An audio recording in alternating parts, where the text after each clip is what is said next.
Serious. Guys of Reddit, why did you reject the pretty girl? Being pretty can only get you so far. Personality keeps it going. The girl I like is absolutely gorgeous, but her personality is what keeps me so into her beyond how she looks. She's the only person I can have a long conversation with. Now, if only I was gorgeous and had a good personality. Story 2. I accidentally turned down a girl I had a massive crush on in middle school. I convinced myself she was the one I was going to end up with, marry, etc. Turns out she actually liked me too, and her brother would literally walk past me at school and yell, "My sister likes you!" But I just assumed he was trolling me or something. Well, one day we were on the train home after school and her friend suddenly and mysteriously disappeared to another carriage, leaving her and I alone together. She asked, "Hey, I was wondering, do you have a crush on me?" As she leaned in, hopefully, for my answer. How did I react to the situation? I started rummaging through my school backpack, pretending I was looking for something, and changed the subject to some dumb thing that my brother did on the weekend. She leaned back in her seat and looked visibly disappointed. Now, why did I do this, you ask? Because I'd heard the statistics of how unlikely relationships were to last if they started at that age, so I told myself we weren't ready yet. I was going to wait 5 more years until we left school before I made my move. Because then it would last, I told myself. Of course, I waited so long that she eventually lost interest and we drifted away. Yeah, teenage me had some strange ideas about love and relationships. When I was in high school, my best friend was a girl who I had a massive crush on and who clearly had one on me as well. Story 1. To have a new girlfriend every couple of months, and I didn't want to turn my best friend into another ex-girlfriend. We're 30 now. We have been dating for a year and a half and plan on getting married next year. Story 3. Because she would only create more problems than I already had. Story 4. Because the first words out of her mouth were, "I smell coke on you." I was, in fact, not carrying coke at the time. Pepsi guy, eh? Story 5. In college, I didn't make a move on a former homecoming queen who now is a Broadway actress, despite her putting overt moves on me first. I'd like to say it's because I had my eyes set on the quirky, artistic girl instead. It's true, I did choose to date that quirky art girl right after, but that wasn't it. I'd like to say it was because I found out the only reason she put the moves on me at all was because I'm a dead ringer for her ex-boyfriend. That was also true, but it wasn't the reason. The reason I didn't reciprocate her moves was because I was chicken shit terrified, and she was, and still is so far out of my league, I'd need an Amtrak ticket to get within a point. Sometimes it do be like that. I'd like the record to show that she is a delightful person, and the whole "I look like her ex" thing, while kinda weird, was not really an indication of anything beyond her having a type, I suspect. Now she's with a totally cut actor dude, and I am not a totally cut actor dude. I have a belly and tattoos and a mustache. Leagues don't exist, my man. It's all in your head. Story 6. 'Cause her soul was a garbage can. You're going to regret that when you're carrying an empty bag of Doritos for 40 minutes and not a trash can in sight. Story 7. Because I was into the slightly less pretty girl who I was also friends with and who actually seemed to care about me other than for physical reasons. People care about you for physical reasons. Story 8.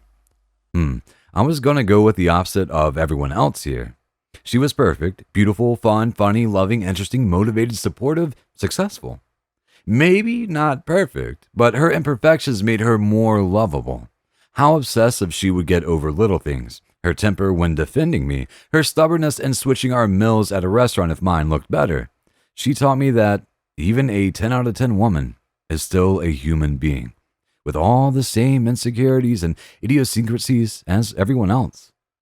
It wasn't her that was the problem, it was me. The problem was that I had learned that relationships just aren't for me. I had everything you could ask for, and no matter how much I lied to myself and tried to adapt and change and fit the mold, I just couldn't be happy. Not because she was asking me to, or wanting me to, or forcing me to, far from it, but because I was struggling to give her what she deserved. I was so unhappy, and more miserable by the day. The breaking point for me was when I realized I was changing her. She was adapting to suit me and becoming someone who wasn't happy either and changing into someone she was not. And I realized that it wasn't fair. She deserved someone better. I also realized this was a streak with me. All girls I would see and date would come back to this point for me. And when I finally accepted the idea that I don't ever want to be married or have kids, it felt like a huge rock lifted off of my chest and I can finally breathe. My future feels like blue sky mountain air, free and bright. I know society teaches you that being single means you're a loser, that love and togetherness is where the heartbeat of life is, and that loneliness is normal. But I've stopped accepting that bullshit. I never feel lonely, ever. I have lots of relationships with friends and family and have more than enough love. And more than I deserve, frankly. And I feel like I've succeeded because I have what so few get. I understand what makes me happy.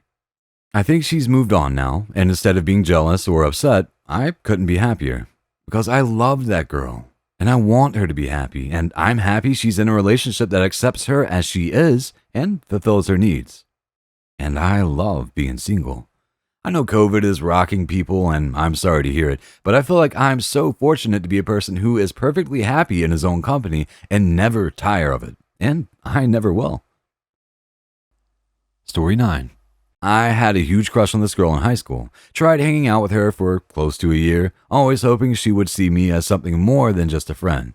When that didn't really work out, I decided to just go for it and I asked her to prom.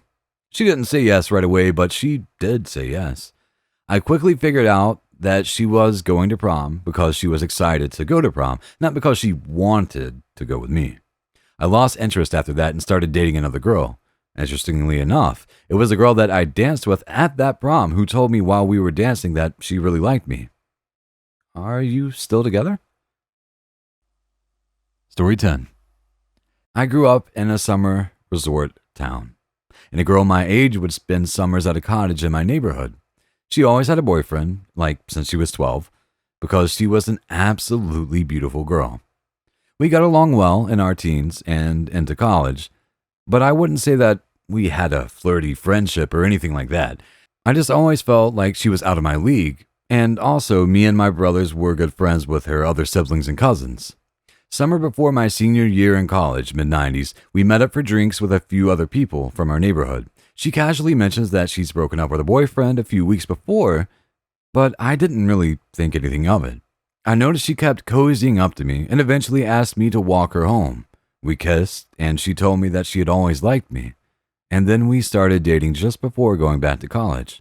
After like 3 times together, I realized that I had never really been alone with her, and that she had always had the personality of an 8-year-old, constant baby talk, and she only watched cartoons at Disney Channel.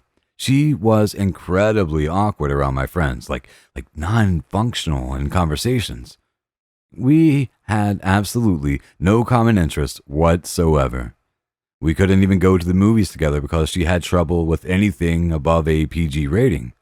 We ended up dating for about 5 months, but I just couldn't take it anymore. Some of my friends still give me a hard time for dumping the hottest girl I had ever seen, but we all have our limits, I suppose. TLDR, ended up dating a lifelong crush in my early 20s, and it felt a lot like babysitting, so I dumped her. Never meet your heroes.